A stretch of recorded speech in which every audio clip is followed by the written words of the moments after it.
জাপানের সাথে যাদের খেলা ছিল, খেলা শেষ হয়ে যাবে। জাপানের কারা জানি ছিল না, জাপানের কারা ছিল জানি, ব্রাজিল, জাপান আর ব্রাজিল ছিল। তো স্বাভাবিকভাবে স্টেডিয়াম দুই ভাগ হয়ে বসছে, জাপানের দর্শক সাপোর্টাররা একদিকে বসছে, ব্রাজিলের একদিকে বসছে। খেলা শেষ হয়ে যাওয়ার পরে যে জিনিসটা কেউ করেনি, জাপানিজরা সেই জিনিসটা করেছে। কি হয়েছে, তারা যেখানে ছিল তারা স্বাভাবিক এতক্ষণ ধরে খেলা দেখছে, খাওয়া দাওয়া সবকিছু হচ্ছে।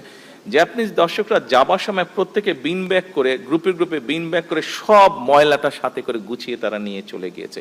এই ঘটনাটি এইবার আপনারা হয়তো দেখেছেন, কিন্তু এই ঘটনা আমি আগেও দেখেছি, গত বড় আমি দেখেছি, বিভিন্ন জায়গায় দেখেছি। আমি নিজের চোখে দেখেছি একবার লন্ডনে, এটা নিজের চোখে দেখেছি। আমি একটা খেলা দেখতে গেছিলাম, সেখানে জাপানিজরা ছিল, আমেরিকান ফুটবল, জাপানিজ আর আমেরিকা খেলছিল ওখানে। সেখানে আমি দেখেছি ওটা খেলাটা, জাপানিজরা সুন্দর পরিষ্কার।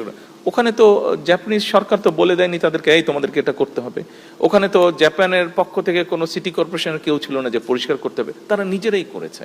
ওখানে তো কোনো তাদের মাথার উপর কোনো পুলিশ ছিল না, আইন ছিল না, কিছু ছিল না, নিজেদের সেন্স থেকে করেছে এটা। আমরা কেন পারবো না?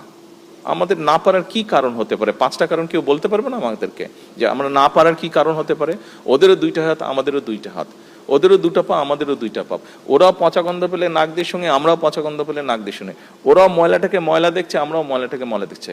একটা পার্থক্য আছে ওদের সাথে, ওদের ওই সেন্সটা আছে, আমাদের হয়তো বা ওই সেন্সটা নেই। এই সেন্সটা আমাদেরকে গ্রো করতে হবে। এই সহযোগিতাটা আমি আপনাদের সকলের কাছে চাই। এখানে যারা উপরে স্টুডেন্টরা বসে আছেন, ডাক্তাররা বসে আছেন, ঘরে যারা বসে আছেন, প্রত্যেকের কাছে, আপনাদের কাছে এই সহযোগিতা যে আসুন না আমাদের হাসপাতালগুলোকে আমরা একটু ক্লিন রাখার চেষ্টা করি, একটু ক্লিন করি আমরা।